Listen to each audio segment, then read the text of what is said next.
warahmatullahi wabarakatuh. Salam Kukar Pintar. Jumpa lagi dengan Ibu Siti Mutmainah pada mata pelajaran Ilmu Pengetahuan Alam kelas 7 semester genap. Pada pertemuan kita kali ini yang kita bahas materi bab 7 tentang sistem organisasi kehidupan dengan submateri sel sebagai unit struktural dan fungsional kehidupan.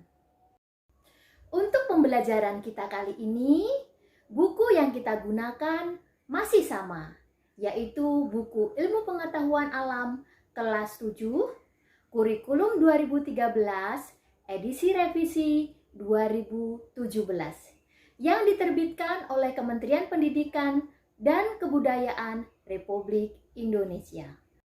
Tujuan pembelajaran kita kali ini, setelah mengikuti proses pembelajaran, kalian diharapkan dapat 1. Melakukan pengamatan sel dengan menggunakan mikroskop dengan tepat. 2. Mengidentifikasi sel pada hewan dan tumbuhan melalui pengamatan mikroskopik dan makroskopik dengan tepat. 3. Membuat model struktur sel hewan dan sel tumbuhan menggunakan bahan yang mudah didapat di lingkungan sekitar dan mendiskusikan hasilnya dengan tepat. Baiklah, sekarang kita mulai pelajarannya. Perhatikanlah gambar berikut ini.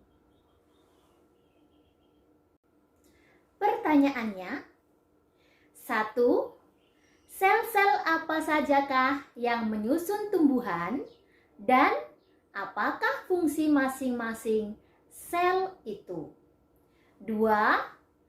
Sel-sel apa sajakah yang bekerja saat kita melakukan aktivitas membaca buku? Untuk lebih jelasnya, simaklah materi yang Ibu sampaikan berikut ini. Sel sebagai unit struktural dan fungsional kehidupan.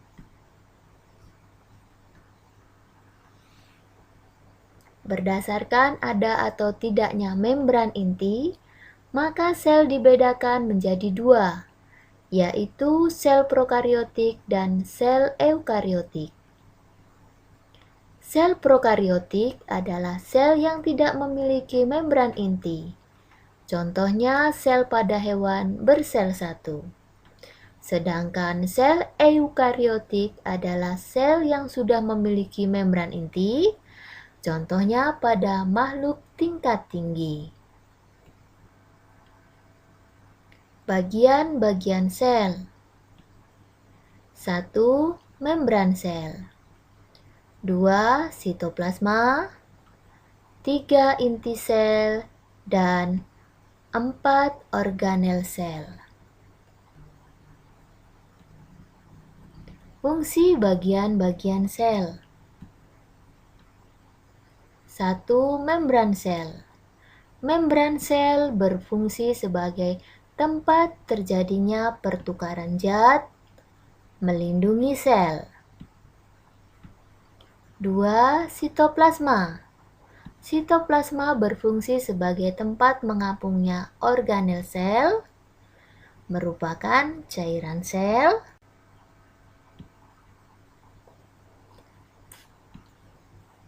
3. Inti sel.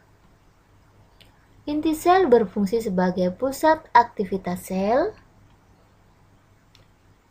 reproduksi sel, memiliki materi genetik DNA dan protein. 4. Organel sel. Organel sel berfungsi mengatur proses kehidupan di dalam sel. Komponen-komponen penyusun sel dan bersifat hidup. Fungsi organel sel. 1. Retikulum endoplasma. Retikulum endoplasma berperan dalam proses transport zat intrasel dan tempat menempelnya ribosom. 2. Ribosom. Ribosom berfungsi sebagai tempat sintesis protein. 3. Badan Golgi. Badan Golgi berfungsi untuk sekresi zat dan sintesis lisosom. 4. Lisosom. Lisosom berfungsi sebagai tempat pembentukan enzim pencernaan, mencerna materi tak terpakai di sel dan materi asing berbahaya, serta berperan dalam peremajaan sel. 5. Mitokondria. Mitokondria berfungsi sebagai tempat respirasi sel dan metabolisme sel dan pusat energi sel. 6. Sentrosom. Sentrosom berfungsi membentuk silia dan flagela, serta memproses pembelahan sel dalam membentuk benang spindle. 7. Vakuola.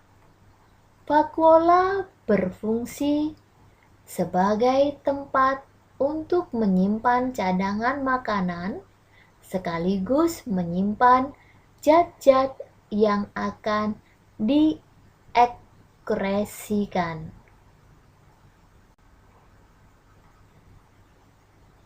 8. Plastida. Plastida berfungsi sebagai tempat fotosintesis dan berisi klorofil atau zat hijau daun. 9. Peroksikom. Peroksikom berfungsi sebagai enzim pencernaan yang menetralkan racun dan enzim yang mengubah lemak menjadi gula. 10. Dinding sel. Dinding sel berfungsi melindungi dan menjaga bentuk sel. Terbuat dari selulosa, tebal, dan kuat.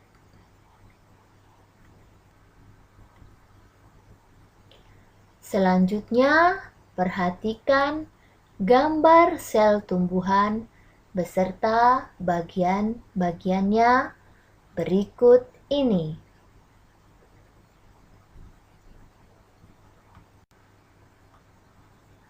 Kemudian, perhatikan gambar sel hewan beserta bagian-bagiannya berikut ini.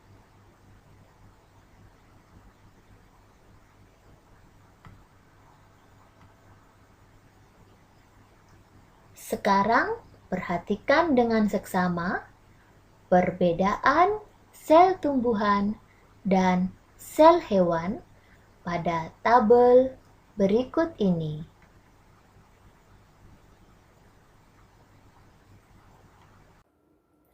Demikian pembelajaran kita kali ini.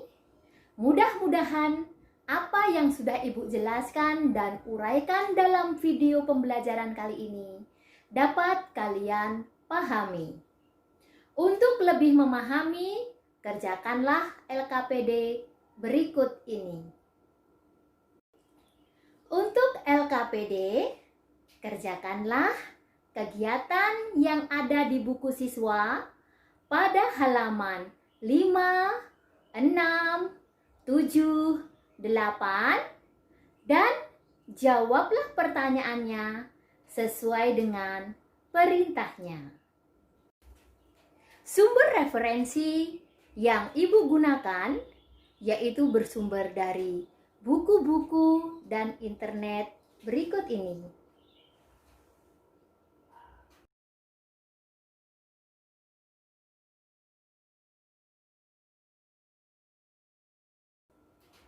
Untuk refleksi pembelajaran kita kali ini, kalian dapat tulis di kolom komentar. 1. Bagaimana perasaan kalian belajar hari ini? Dan 2. Apa yang ingin kalian ketahui lebih lanjut tentang sel sebagai unit struktural dan fungsional kehidupan? Untuk pertemuan kita kali ini, Ibu akhiri. Terima kasih. Sampai berjumpa kembali pada pertemuan berikutnya. Wassalamualaikum warahmatullahi wabarakatuh. Salam Kukar Pintar.